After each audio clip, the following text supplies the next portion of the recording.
105.3 Radio Bandera, inyong maaasahan sa news and public service.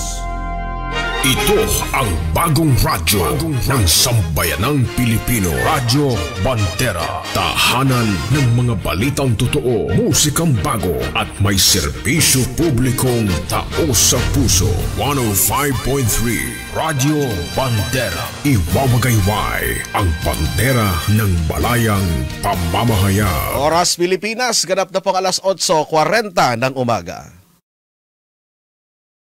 Radyo Bandera, Kuskus, Bandera, Kuskus, Bandera. Magkakatid ng impormasyon at mga nagbabagang balita. Tatalakay sa mga usaping pambaya sa ilalim ng nag-iisang bandera ng Republika ng Pilipinas. Ito ang programa maglalahad ng katotohanan. Kukuskusin, babatikusin ang mga pasaway sa gobyerno at sa ating lipunan. Kuskus, Bandera, Kuskus, Bandera. Sandigan ng mamamayan, kakampi ng mga ina. Kuskus, Bandera, Kuskus, Bandera. Natatanging programa sa radyo na nabubuhay sa maalamat na kasabihan ni Attorney Ruben Arcanoy. Ang lungsod na nasayo, maoy makahatag kusog sa demokrasya. Apan ang lungsod nga mapasagaron, maoy makapukan sa atong kagawasan. Kuskus, Bandera! Kuskus, Bandera! At ngayon, narito ang inyong anchorman.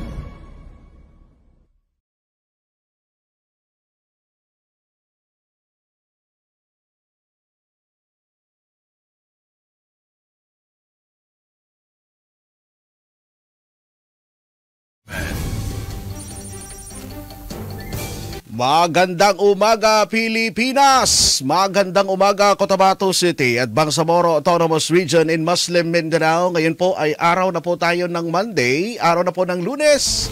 Ika-10 na po sa buwan ng Marso 2025. Muling sumasa inyo ang mga balita mula ho dito sa Cotabato City sa Bandera News Center.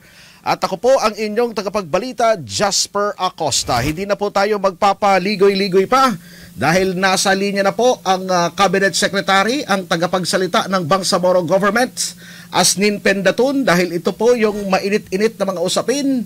Marami po ang nagulat sa mga latest development dito ho sa Bangsamoro Government. Kahapon pa ito, no?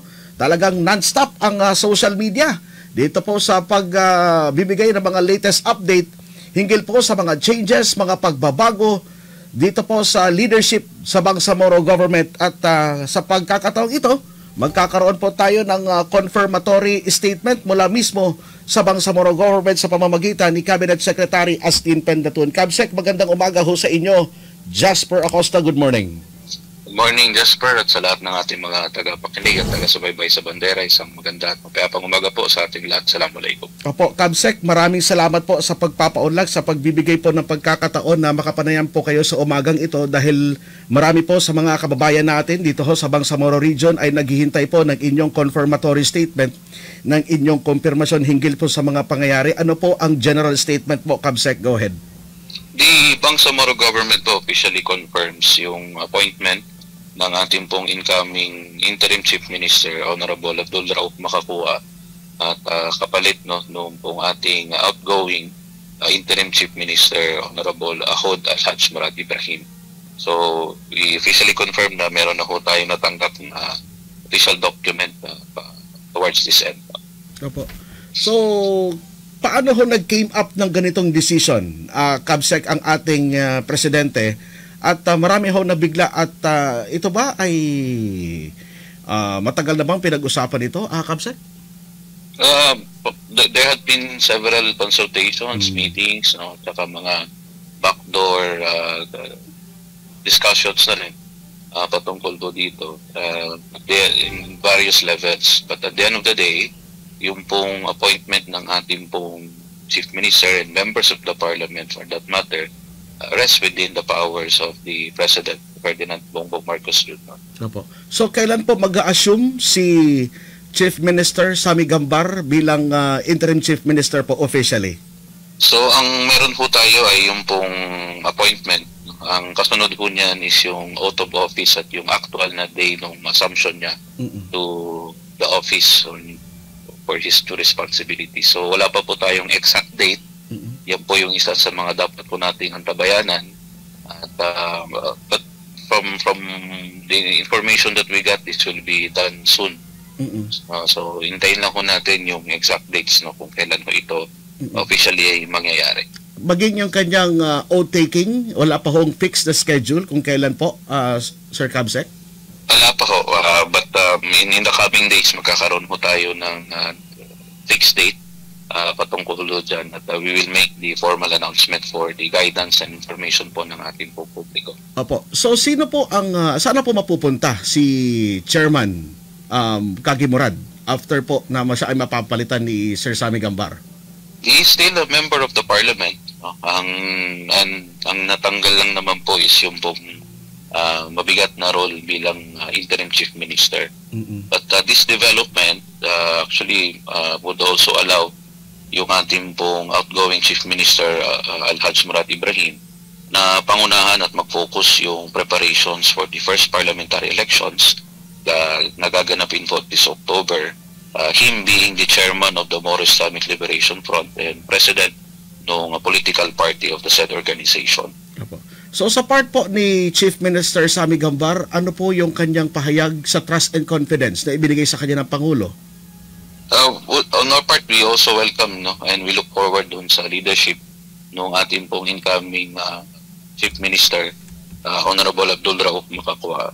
At yung pong trust and confidence ng Presidente upon him, of course, yan po ay pinangangahalagan niya at makakaasa ko tayo, and we expect ito po ay kanyang gagampanan, no, yung bagong role niya as the interim chief minister of the BARM to the extent, no, na kakayanin, no? At alinsunod na rin doon sa panawagan din lagi ng ating pong leader in the Bangsamoro na yung pagserbisyo sa BARM with pure hearts and sincere intention. So we expect meron pong continuation ng ganito pong brand, ganito pong tradisyon ng pagserbisyo. So ngayon, dahil magkaroon ng changes sa liderato sa punong ministro, how about sa mga posisyon pababa? May magkakaroon din ba ng changes dito, Cabsec? The Chief Minister has the power to organize his cabinet. So, ibig sabihin, we can expect na sa pag-upo po ni incoming Chief Minister Honorable Abdul Rauf Makakwa, there would be changes, no, doon sa mga ministries perhaps or certain offices. Pero hindi pa po natin alam specifically sa ngayon at to what extent. But of course, we can expect na yan po ay mangyayari. Yan naman po ay under his power, no, na magtalaga ng essentially mga alter ego niya in the different ministries and offices of the Bangsamoro Autonomous Region in Muslim Mindanao. So hanggang kailan po itong kanyang appointment bilang Chief Minister ng BARM ni Sir Abdul Rauf Makakwa po? Well, as it stands, the appointment is as interim Chief Minister at yung mandate po na yan ay magtatapos until magkaroon ho ng elected na regular Bangsamoro Parliament and eventually yung magiging regular na Chief Minister of the regular Parliament. So, by October, no, yun po yung schedule ng ating first parliamentary elections. So, we're looking at from this month until October, yung pagganap ni Sir Sammy as the interim Chief Minister of the BARM. Opo. So sa kanya siguro, no, sa pag-upo niya bilang Chief Minister ng BARM, saan po ba nakafocus si Sir Sammy Gambar sa loob ng kanyang 100 days na panunungkulan, Sir Cabsec? We haven't discussed it formally with Sir Sammy pa, no, but given that the Bangsamoro Transition Authority is MILF-led at ang naging all naman din talaga ng government of the day simulat sa pool ay yung pag-implement ng moral governance. Diyan po nakaangkla yung ating po mga polisiya, mga programa sa BARM. And still, the Bangsamoro Transition Authority is MILF-led, so we can expect na continuation ng mga ganito pong klaseng mga programa. And again, the transition government is MILF-led, and the chairman of the Moro Islamic Liberation Front is Chairman Alhaj Murad Ibrahim. So, may changes, but there would still be a lot of similarities, no, aligned doon sa vision, aligned doon sa plano ng government of the day. Opo.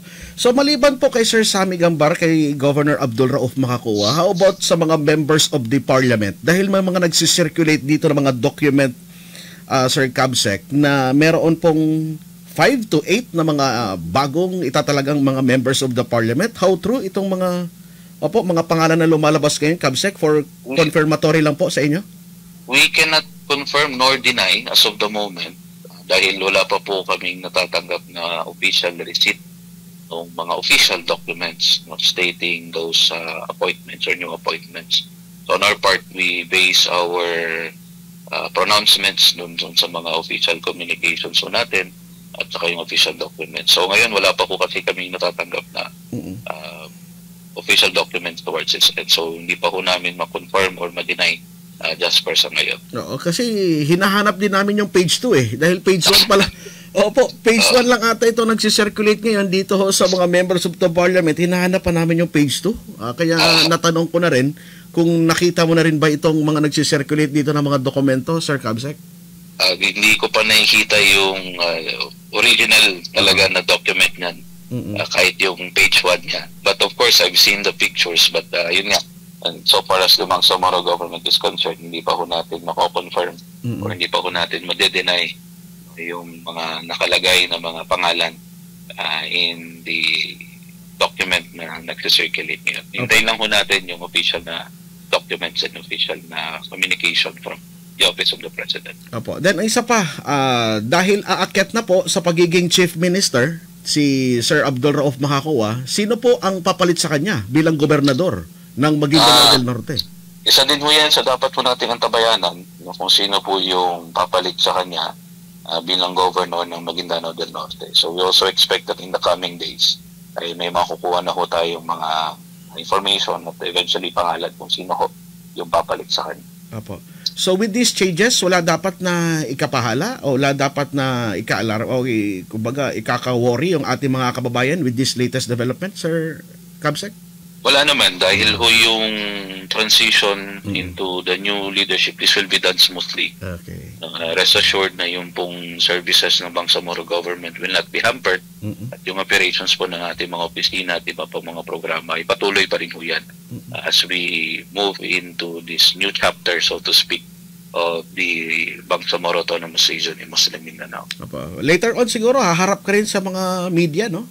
Press conference din, Cabsec, para i-address lahat nitong mga questions and concerns, Cabsec. Yes, para mahimay pa po natin yung ibang mga information, di ba pa kung possible na mga questions. And we're also waiting some information na gusto rin po natin ipamahagi sa atin po mga kaibigan sa media. But in the meantime, ito po yung latag nung usapin na ho ito at ito po yung mga kaganapan patungkol dito ho sa appointments in change in leadership in the Bangsamoro government. So, ibig sabihin, Cabsec, maging tayo sa level mo po, medyo somewhat na limitado din yung mga information natin regarding this matter? In fact, upon the assumption ni Interim Chief Minister incoming, Honorable Abdul Rauf Makakuwa, essentially magre-reorganize ng members of the cabinet at yung iba pa pong mga appointments na coterminous doon sa position as the Interim Chief Minister. So yung mga ministers, yung deputy ministers, yung ibang heads of offices, kasama na ho ako doon bilang cabinet secretary. Magdedepende doon sa decision po ng ating pong incoming Interim Chief Minister, Honorable Abdul Rauf Makakuwa. But again, to what extent, at kung anong mga specific names or ministries, positions, ay hindi pa po natin alam sa ngayon. Yan po ay magiging desisyon ng government of the day led by the incoming Interim Chief Minister. Okay. So yun, mensahe sa lahat ng ating mga kababayan with this latest development. Cabsec, go ahead. Una, we take this opportunity to express our heartfelt gratitude to the outgoing Chief Minister, Honorable Ahod Alhaj Marat Ibrahim, dahil din sa pamamagitan ng kanyang proven leadership sa loob ng 6 na taon. Marami ho tayong napagtagumpayan dito ho sa Bangsamoro government at marami na rin po nagbago. Una, yung pagbaba ng poverty incidents, hindi na ho tayo yung pinakamahirap na rehiyon in the Philippines, yung paglago ng ekonomiya, pagtaas ng mga investment, at yung pagkaroon ng mga landmark legislations and policies. At the same time, we also look forward na rin dun sa leadership, no, ng ating pong incoming interim chief minister, Abdul Rauf Makakua. At bilang panghuli siguro, Jasper, panawagan din ho natin sa ating pong mga kababayan, sa ating pong mga constituents na, kasi we understand that there had been mixed emotions, no, over the weekend. Merong mga nagagalak, meron pong nalulungkot, meron din pong na-excite at kung ano-ano pa. But ang panawagan ho natin ay gayahin ho natin, no, yung demeanor ng ating po mga leaders, sila Chief Minister Haj Murat Ibrahim and the incoming Chief Minister Abdul Rauf Makakua, Sir IQ, among others, na sa anumang pong sitwasyon ay kalmado lang. Okay. So we remain calm at palatilihin ho natin yung unity, no, at yung collective pursuit ho natin ng kapayapaan dito sa Bangsamoro Autonomous Region in Muslim Mindanao. Kabsec, maraming salamat po sa pagpapaulak ng panayam at more power sa Bangsamoro government. Thank you very much po at good morning po sa inyo. Thank you, Jasper, for the opportunity. Yan po ang Cabinet Secretary ng Bangsamoro Autonomous Region in Muslim Mindanao at tagapagsalita ng Bangsamoro government, Asnin Pendatun, sa kanyang confirmatory statement. Talagang confirm na rin. Base na rin dito sa nakuha po nating dokumento na dokumentong signed by Ferdinand Bongbong Marcos Jr.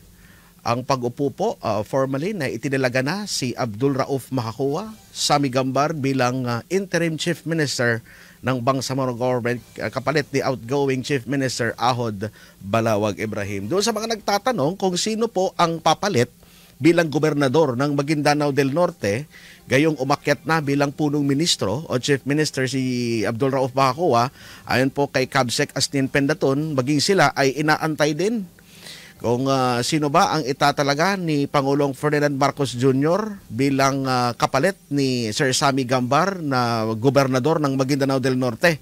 At doon naman sa mga nagtatanong kung sino din yung mga bagong members of the parliament, no? Dahil may nagsisirculate na ho ng mga dokumento sa social media na sinasabi may mga pangalan na dito 5 ata to hanggang 8 na mga bagong members of the parliament. Pero ganun pa man, wala pa rin confirmatory statement dito. Maging si Kabsec Astin Pendatun ay wala pa ho siyang natatanggap din na official copy.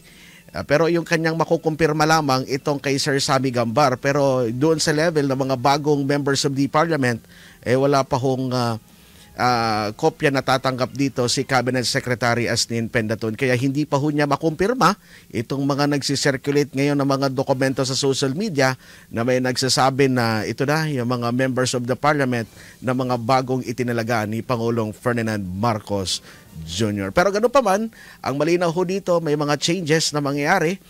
Hindi pa natin alam kung kailan ba, kung magkakaroon din ba ng changes sa mga cabinet members ni Sir Sammy Gambar. Kung magkakaroon ba ng reorganization na sinasabi. Dahil yung vision din ni Sir Sammy Gambar ayon kay Kabsec Astin Pendatun ay nakaangkla pa rin sa tinatawag na moral governance. So bagamat limitado yung detalye na nakuha natin kay Sir Asnin Pendatun dahil ito rin yung kaya niyang sagutin sa kanyang level bilang spokesperson ng Bangsamoro government, pero ganun pa man, nagpapasalamat ho tayo dahil nabigyan tayo ng pagkakataon na makuha yung confirmation mula sa Bangsamoro government na mayroon na pong changes dito ho sa punong ministro ng Bangsamoro government sa katauhan ni Governor Abdul Rauf Makakua, Sammy Gambar.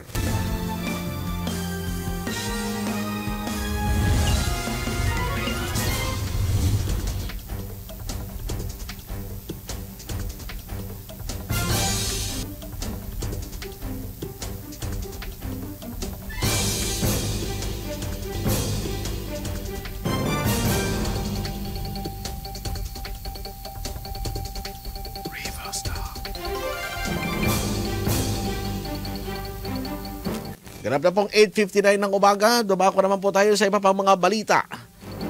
Dumating na sa Cotabato City noong araw ng Sabado, March 8, ang isang batalyon o nasa humigit kumulang 200 na mga tauhan ng Philippine Marines mula sa Marine Battalion Landing Team 6. Ayon kay 6ID at Joint Task Force Central Spokesperson, Army Colonel Roden Orbon, Ang mga ito ay magsisilbing karagdagang pwersa na tututok sa seguridad sa area ng Joint Task Force Central habang papalapit na ang halalan sa May 12, 2025. Ayon kay Colonel Orbon, maaari anyang italaga ang mga ito sa mga lugar ng Maguindanao del Sur, Maguindanao del Norte, Cotabato City at Special Geographic Areas. Nakadepende kung ilan at ang bilang ng mga tauhan na itatalaga sa security condition ng isang lugar. Narito ang pahayag ni Army Colonel Roden Orbon, ang tagapagsalita ng 6ID, hinggil sa karagdagang pwersa ng Philippine Marines na ide-deploy sa area ng Joint Task Force Central. Yung mga nababalita natin sa social media, no, may kanina lang merong dumating dyan sa Awang Airport na isang batalyon ng Philippine Marines, yung ating Marine Battalion Landing Team 6.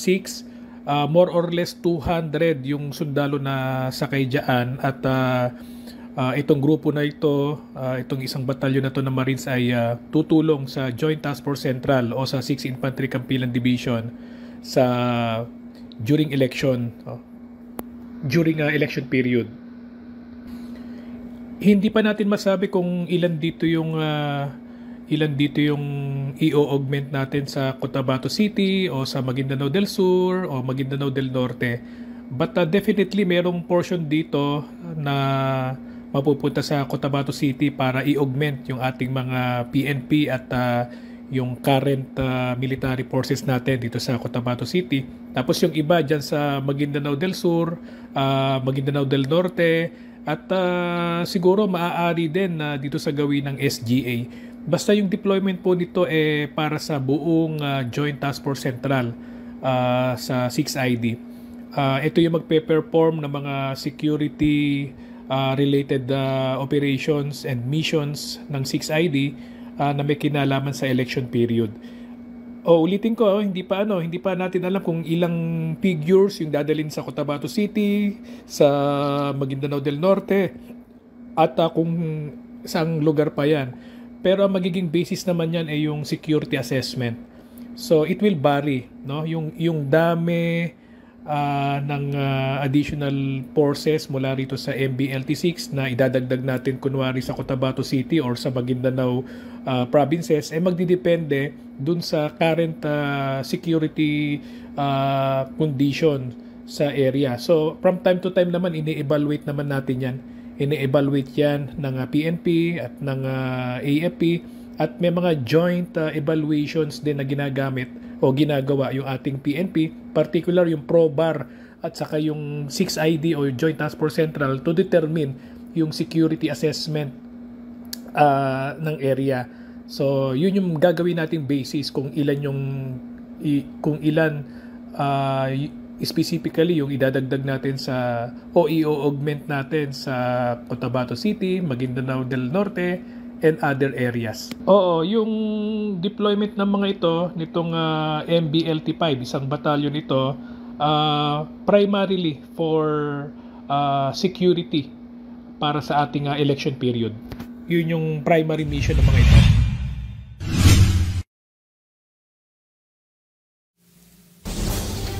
So yan po si Army Colonel Roden Orbon sa kanyang pahayag hinggil po sa dagdag na pwersa ng Philippine Marines na ide-deploy sa mga areas ng Maguindanao del Sur, Maguindanao del Norte, Special Geographic Areas at maging sa Cotabato City bilang paghahanda sa darating na eleksyon sa May 12, 2025.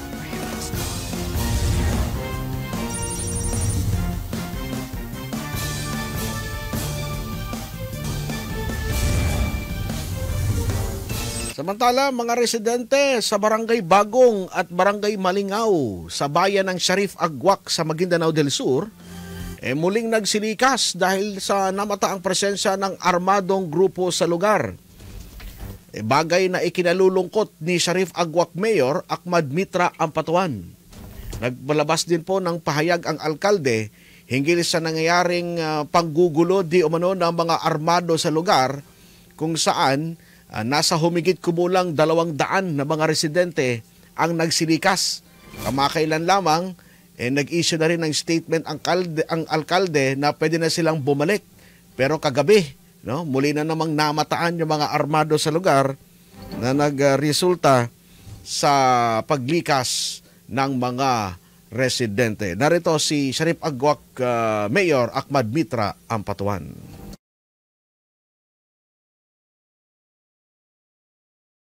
Ako man kinapakwanan niya pagkabutan ko sa ikano, igangguan na kami na barangay, barangay Malingaw. Muna siya anang guwa na barangay niya na pinamangisiyan sa RPG 7. Bali, gusto na bangisiyan ko magabi na gukoy pabagay ko kapitan ng Malingaw, doon to nakabon, tamang ko mga sibilya na to ba barangay na neman tunogay na niya natunog ko mga kay tuna RPG 7 was masikan sa mga taon to mga 50 ka metro ko na sa Sibilya nanto. Bali inipakwan ko sa pulis ngo sundayo sa enian kango gamistigaan nga na namba nimbatuanan. Ngunit ba mga ka-European nanto ba investigation na nakapaliw niya ni RPG kaya natulian so katuno mga asaran to. Gusto mapita man ng pinambalinganan ko kung mga sibilyan doon to na nibusto kati gusto bolino nang kang kano di gobyerno na ng mga tao. Bali nyaman na to na bomba. Inibatara bomba. Sa yung basobe na pimbatuanan to. Bali timawag so kapitan siya sa akin sa tindator na niya tin bomba anaton. Sa nyaba sa nabunana timimba kanya sa RPG 7. Na niabot na natin, inisapay ko, idinuod na taon niya ka bright. Natigod tayo ka sa mga taonan, hindi niya nuben. Hindi niya nuben, kaya na nadi ko besan to na bright, kung matutamag ko, maliyaya sa siwidin. Bali, so meto ba na timawag ko sa pulis, mga sundayo, tigo, aron tiguan to sa barangay Malingaw, Rupino pang ka, aron kuno bomba na to niyan. Bali, limo man ni sundayong ko pulis, na bali, bane ba natuna na bomba? Natun sa bomba, bali, taman sa pinambato na sundayo man ito ba bomba sa euro, ito ba tayo pinambato niyan? Karoon mo mga kwan niya, karoon mo mga tuwara na kinapambato niya noon. Gusto isama ng mga na banuabol sa mga toka, ito may suko ko mga kapitan noon, nanday siya manuabol sa ligirayanan. Bali, natunan niya naman sa sawayo. Inibutar. Bali, tawag ko sa mga pulis ngo, mga sundayo nun, sa Europanyan penang ka, sa mapia, nga na nun. Nga na, kuha na motibo na taon na napagumam. Bagi matay ni si Villa, kalamang katawag ko pa ginapang ko, raman sundayo po. Bali, gumunong bagila, bumba mo na sawayo. Bali, ito ba, ako na niya ba, padayon ko ba niya na nandun investigation na pulisun, kangapanta rin tenga na makuha na niyan, kagina nananangguhan, na kanabasta-basta, kagina na niya sinapang niya RPG 7 na nun, na di kataon da, ka na sibilya naman, da ka na sundayo man, da ka na pulis naman. May mugyan pa nun to din. Nabali niya ba ng tamulugan, yung gusto nakapilagay, na bigla mo si kapitan sa akin sa mapita gera mga 9 o'clock tinja dato tingin minuli tingin si Mando siya ang tigo mapia na may mapia minuli siya bali niya nasa bangan ng mga taon to na adan pa rin madjinapang di kilaan ng mga tawanan siya sa barangay Malingaw. Kung may kakiraan ng mga tawanan ginapang siya na di mamahagoy mga tawanan, kasiyan-siyan mo man ang mga tawanan, papagalyawon. Ina sa barangay Malingaw. Bali, tigol nagkano, ano tigo pulis, ano sundayo to tigo umurot siyan, nina mga tawanan. Nginang kapakaguman.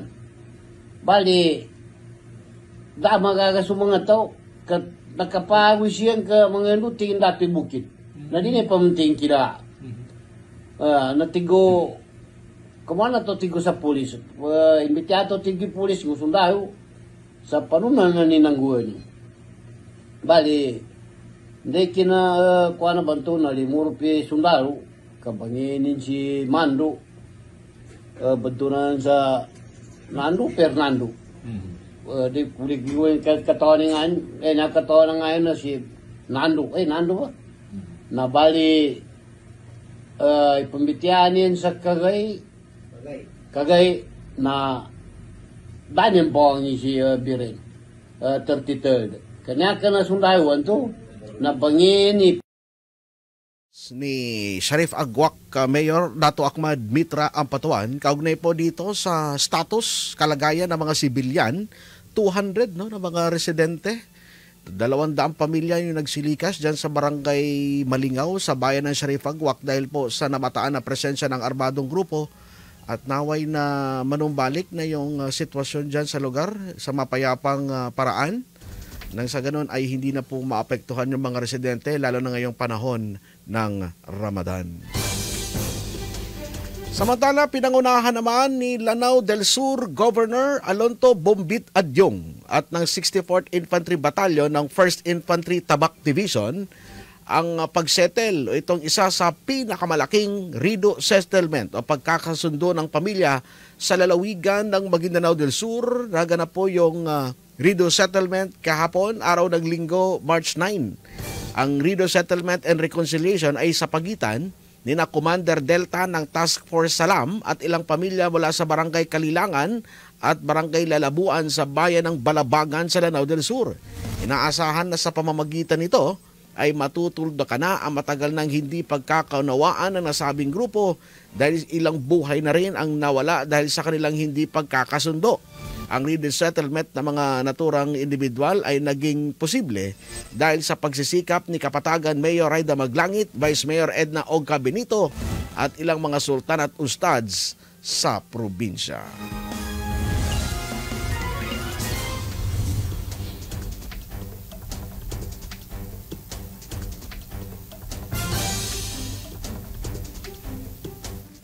Samantala sa ibang balita naman, napinsala ang ilang kabahayan matapos natamaan ng kidlat. Lalo na dito, yung isa pang malaking puno ay natumbahan sa mga bahay sa lugar. Ito po ay nangyari sa Crossing Simway, Sultan Kudarat, Maguindanao del Norte. Pasado alas 5 ng hapon noong March 7. Kung saan nagsimula ito sa malakas na ulan na sinabayan din ng malakas na hangin at kidlat. Sa ibinahaging larawan at meron din pong CCTV footage, makikita na wasak at nabutas ang bubong ng isang bahay, habang ang isang bahay naman ay nawasak din ang ibang bahagi nito. Mabuti na lamang at walang nasugatan sa insidente, ngunit ang mga nakatira sa mga apektadong bahay ay pansamantalang nagbakwit o nagsilikas sa kanilang mga kapitbahay. Humihingi sila ng tulong itong mga apektadong pamilya sa kinaukulan dahil sa kanilang sinapit.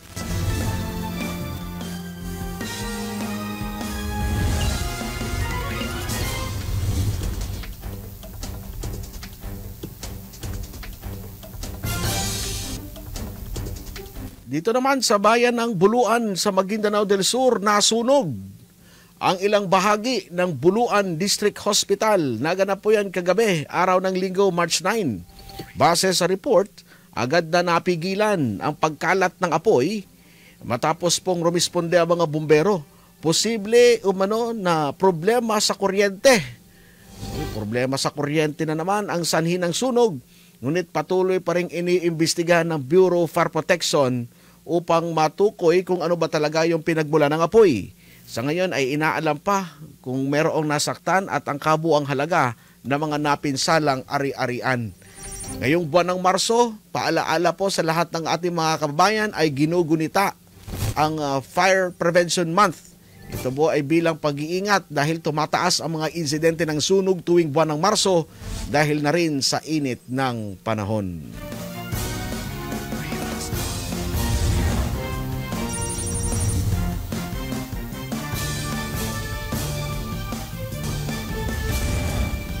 At sa balitang national naman, si dating Pangulong Rodrigo Roa Duterte ay nagsalita na po hinggil dito sa mga usap-usapan na umano'y nagpalabas ng warrant of arrest ang International Criminal Court laban sa kanya. Sa kanyang pahayag ay hinarap nito ang mga OFW sa isang campaign rally sa Hong Kong kahapon po yan, March 9, araw ng Linggo, kung saan nabanggit ng dating Pangulo Rodrigo Roa Duterte ang di umano'y mga usap-usapan na meron siyang arrest warrant. At narito ang pahayag ni dating Pangulong Rodrigo Duterte.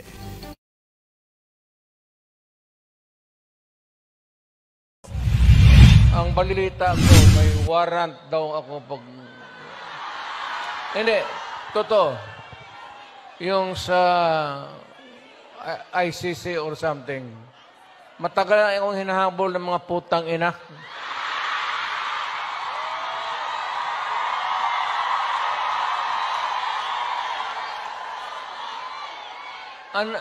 Ano man ang kasalanan ko,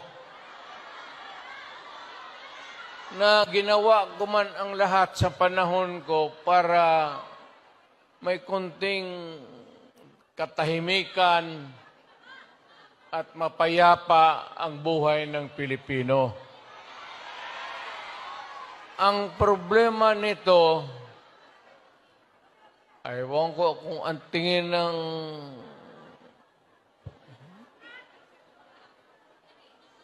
ako'y raw yung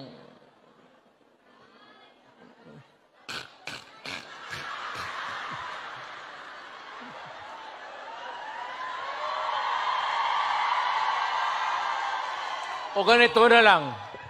Ito ganito na lang.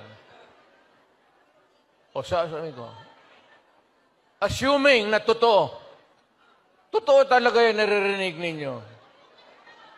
Bakit ko ginawa yan? Para sa sarili ko? Para sa pamilya ko? Para sa inyo at ang inyong mga anak sa ating bayan. Kaya ako man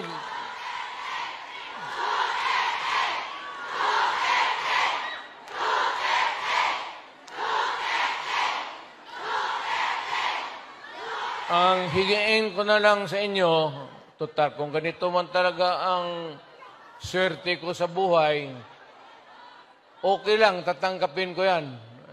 Wala tayong magawa eh. Hulihin tayo kung ikulong tayo. Kaya lang, meantime, mag-contribute kayo, baski $5, $10, para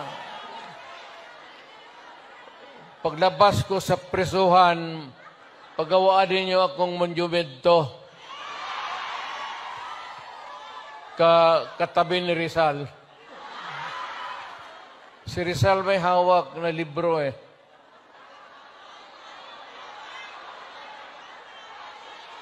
Akin.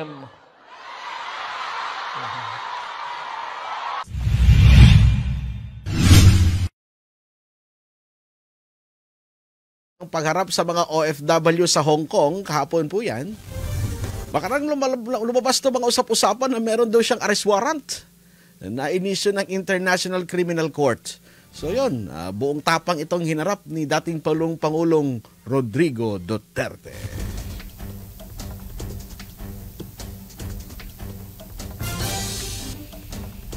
Ganap na pong 9:18 ng umaga at dito po nagtatapos ang ating palatuntunan ngayong umaga po ng Monday, ngayong umaga po ng Lunes.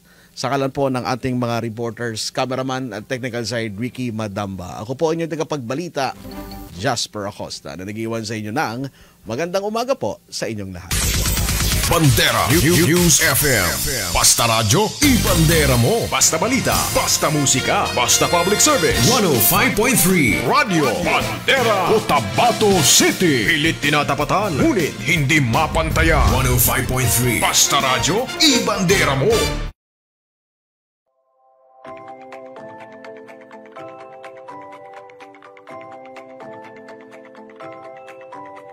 Ang Bangsamoro Party Ubapa ay para sa kapayapaan, hustisya, kaunlaran at karapatan ng Bangsamoro. ito ay nagsisilbing tahanan, silungan at kaagapay ng lahat, mapamuslim man, Kristiyano at lumad. Partido na umpungan na may tunay na malasakit sa ating bayan. Sa oras ng kagipitan, si Bapa ang maaasahan na ipaglaban ng inyong karapatan. Dahil sa Bapa, lahat kasali at walang maiiwan. Kaya naman, kay Bapa Tanulangon. Ay may solusyon sa mataas na presyo. Ay may solusyon sa kawalang trabaho. Senator Amy Marcos po, ay may solusyon. Amy pa rin sa Senado, number 39 sa Balota. This legal advertisement is paid for and by Maria Imelda R. Marcos, 204 Mariano Marcos Street, San Juan, Metro Manila. May Maria Manguda Datu, Agila ng Magindanawan, gobernador ang may malasakit, karapatan nyo'y ipaglalaban. Ina na mapagmahal, handa kayong muling paglingkuran para sa kapayapaan at patuloy na pagbabago ng Maguindanao. Ina na mapagmahal, handa kayong muling paglingkuran para sa kapayapaan at patuloy na pagbabago ng Maguindanao. Wala tayong iiwanan tungo sa pag-unlad, tungo sa pagbabago ng probinsya ng Maguindanao.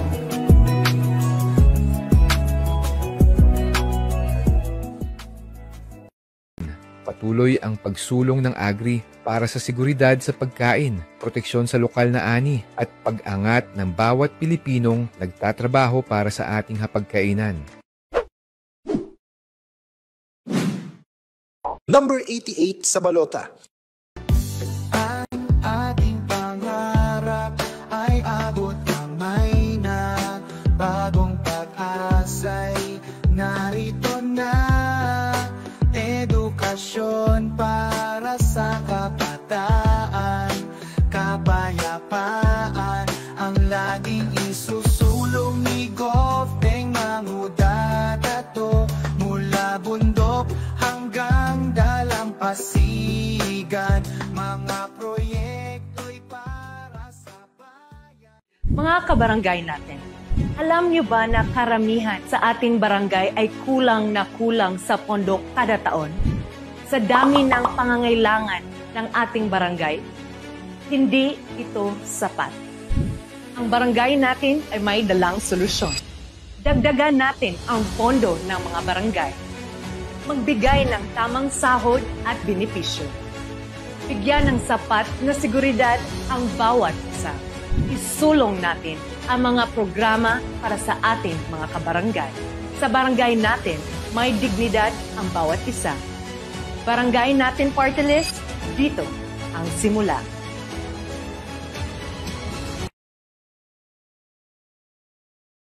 Juliano Family Resort is open to serve, like birthday parties, wedding, children's party, and special events you wanted. Bring your family, relatives, friends, and enjoy your day.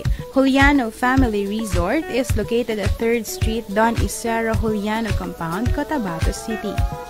For inquiries and reservation, you may call or text 0965-7515-787 and look for Maxi Lumingkit. Kayo ba ay naghahanap ng pulido at maaasahang mag-ayos ng inyong sasakyan? Huwag nang magdalawang isip pa. TVJ Engineering Works. Sila ay tumatanggap ng crankshaft grinding, engine block reboring, shapering, engine block align boring, lat machining, electric and cold welding, engine overhauling, at marami pang iba.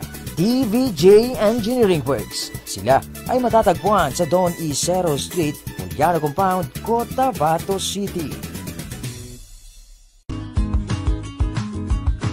Looking for a low-budget but satisfying entertainment? Subscribe now at Maguindanao Sky Cable. Offers 2-in-1 connectivity with lowest monthly rate. Provides internet connection.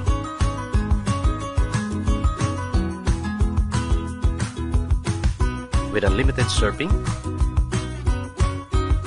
and no data capping. Maguindanao Sky Cable also provides cable connection with many exciting channels to choose from. These are the easy steps to apply. All you have to do is fill out the application form, bring identification card and any proof of billing to avail the best offer ever. 400 pesos a month with 50 pesos discount for updated cable TV subscriber and 998 pesos for internet with pre-cable TV and unlimited surfing 24/7. Visit us at Maguindanao Sky Cable Office at Oliano Compound, Don Isero Street, Cotabato City, and Quezon Avenue. You may contact Cotabato City branch on their hotline numbers at 421-7084-86, or you may call or text at this Globe number 0955-232-4871, or for smart users 0920-332-6846. And in Manga Street in front of 1404th RMFC Poblacion 1, Parang, Maguindanao. And in Parang, Maguindanao branch, their hotline number is 546-0009. For Sun users, contact 0942-156-4238. For the best choice in entertainment and affordable connection, choose Maguindanao Sky Cable. Hurry and get connected.